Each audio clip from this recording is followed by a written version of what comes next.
আসসালামু আলাইকুম, welcome to Fauzia's cooking show. এখন আমি বানাবো কিমা ভরা পরোটা। তো কিমা পরোটাটা বানানোর জন্য আমি এখানে নিয়েছি 1 কাপ কিমা, চিকেন কিমা। আর এটা রান্না করার জন্য এখানে আমি একটা পেঁয়াজ কুচি কুচি করে নিয়েছি, 1.5 টিস্পুন করে আমি আদা রসুন পেস্ট নিয়েছি, অ্যান্ড 1/2 টিস্পুন করে হলুদ, মরিচ, ধনিয়া, জিরা, গরম মশলার গুঁড়া এবং লবণটা অবশ্যই পরিমাণ মতো আমি নিয়েছি।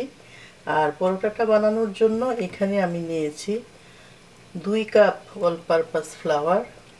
আর এটার মধ্যে আমি ইচ্ছা করলে অবশ্য এটা ঘি দিয়েও করা যায়, আবার তেল দিয়েও করা যায়। 2 টেবিল স্পুন তেল অথবা ঘি আপনারা যাই পছন্দ করেন সেটা দিয়ে আর পরিমাণ মতো লবণ দিয়ে মাখিয়ে তারপরে আমি একটু হালকা গরম পানিতে এটাকে আমি ডোটা করে নিব।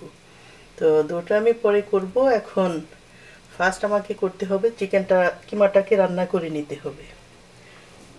রান্না করে যখন ঠান্ডা হতে দেব ঠিক তখন আমি ডোটা করে ঢেকে রাখবো আধা ঘন্টা সময় নিয়ে। তো এখানে আমি ফ্রাই প্যানে একটু তেল দিয়ে রেখেছি।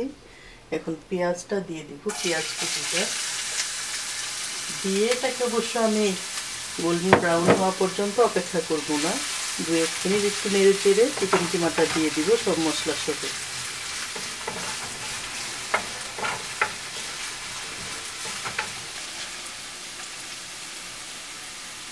এখন আমি আদা রসুন পেস্টটা দিয়ে দিব এবং চিকেন কিমা আর সবগুলো মশলা সহ এটাকে আমি দিয়ে দিব এবং খানিকটা সময় নিয়ে এটাকে আমি আস্তে আস্তে রান্না করব, কোনো পানি ছাড়া। আস্তে আস্তে এটাকে আমি এখন মিক্স করব এবং বেশ একটু সময় নিয়ে 8-10 মিনিট সময় লেগে যাবে অবশ্য হইতে। আস্তে আস্তে এটাকে আমি রান্না করে নিব এবং ঠান্ডা হতে দিব করে। এখন আমরা দেখতে পাচ্ছি চিকেন কিমাটা রান্না করা হয়ে গিয়েছে। এখন এটাকে আমি ঢেলে ঠান্ডা হতে দিব এবং ময়দার ডোটাও আমি করে ঢেকে রাখবো আধা ঘন্টা খানেকের জন্য। কিমা পরোটার জন্য এখানে আমি কিমাটা রান্না করে রেখেছিলাম ঠান্ডা হওয়ার জন্য। তো হালকা একটু সামান্য পরিমাণ ধনিয়াপাতা দিয়েছি, এটাকে আমি হাতে ভালো করে মিক্স করে নিব যাতে দানা দানা বড় বড় দানা না থাকে। আর এখানে আমি 2 কাপ ময়দাকে এখানে ডো করে রেখেছিলাম 5টা ভাগ করে। এখন এটাকে আমি ভালো করে হাতে মিক্স করে আমি এক এক করে রুটিটার মধ্যে দিয়ে দিব। এক এক করে আমি কিমাটাকে এভাবে দিয়ে দিব। এটা অবশ্য বেলুন দিয়ে হালকা একটু রুটি করেও দেওয়া যায়, কিন্তু ডোটা যেহেতু সফট হাতেই করা যাচ্ছে সেজন্য বেলুন দিয়ে করার দরকার মনে করছি না।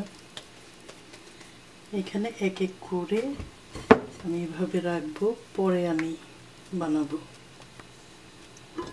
পরোটাগুলো। পুরোটা দেওয়া হয়ে গিয়েছে, এখন আমি এক এক করে পরোটাটা বানিয়ে নিব। বেশ হালকা করে এটাকে সারফেসটাকে বেশ ভালোভাবে সাবান দিয়ে আগেই ধুয়ে নিয়েছি।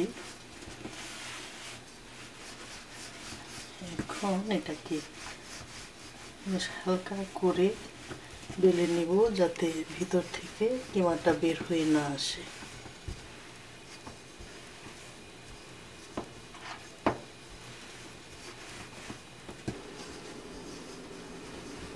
পরোটাটা বানানো হয়ে গিয়েছে, আমি ফ্রাই প্যানে দিয়ে দিব।